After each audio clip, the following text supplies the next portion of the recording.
да направим един тур на Grand Cherokee. Започваме с 360 градусова обиколка.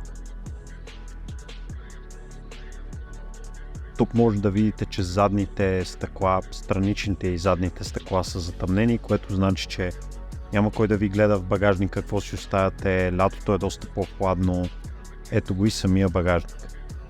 Така, тук има доста място и багажника е висок, т.е. е удобно да се товари и да се разтоварва. Имате си шторичка и отдолу имате още място малко за багаж, където в момента има гумени стелки. Ако се обърне, става на горе-долу толкова дебело лекенче.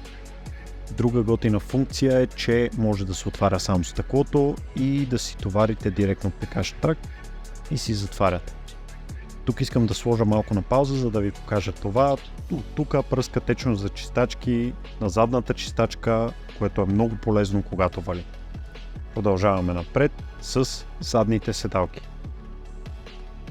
Аз съм 1,78 висок и имам предостатъчно място, като шофьорската седалка е дръпната почти най-назад. Има място спокойно за 3 човека отзад и е доста комфортно дори за дълъг път. Контроли за прозорците. Прозорците не се отварят до край и също така могат да се заключат, ако имате малко дете. Отиваме на най-важното място, шофьорското, разбира се.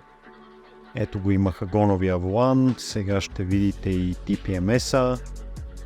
Ето тук на компютърчето.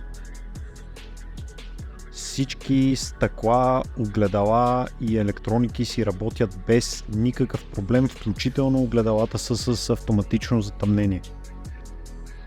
Имате навигация 6,5 инча, която мисля, че може да се сложи модул и да си работи с Android Auto и Apple CarPlay. Не съм напълно сигурен, но и тази навигация си работи чудесно. Имате AUX, USB, CD, както се вижда тук, хард диск, на който може да си качите музика.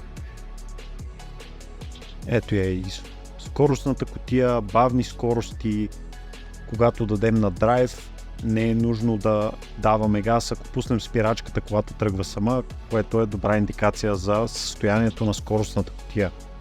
Доста е широчко, доста е комфортно, имате опция да си сменяте местоположението на педалите, което е също доста готино и може да се създаде комфорт. Аз лично не съм го ползвал, един път си ги нагласих и после не съм го ползвал. Има камера за задно виждане, която е широчка, добре се вижда, доста е удобно, защото все пак е голяма кола за паркиране, но се паркира много лесно благодарение на камерата. И общо взето това е.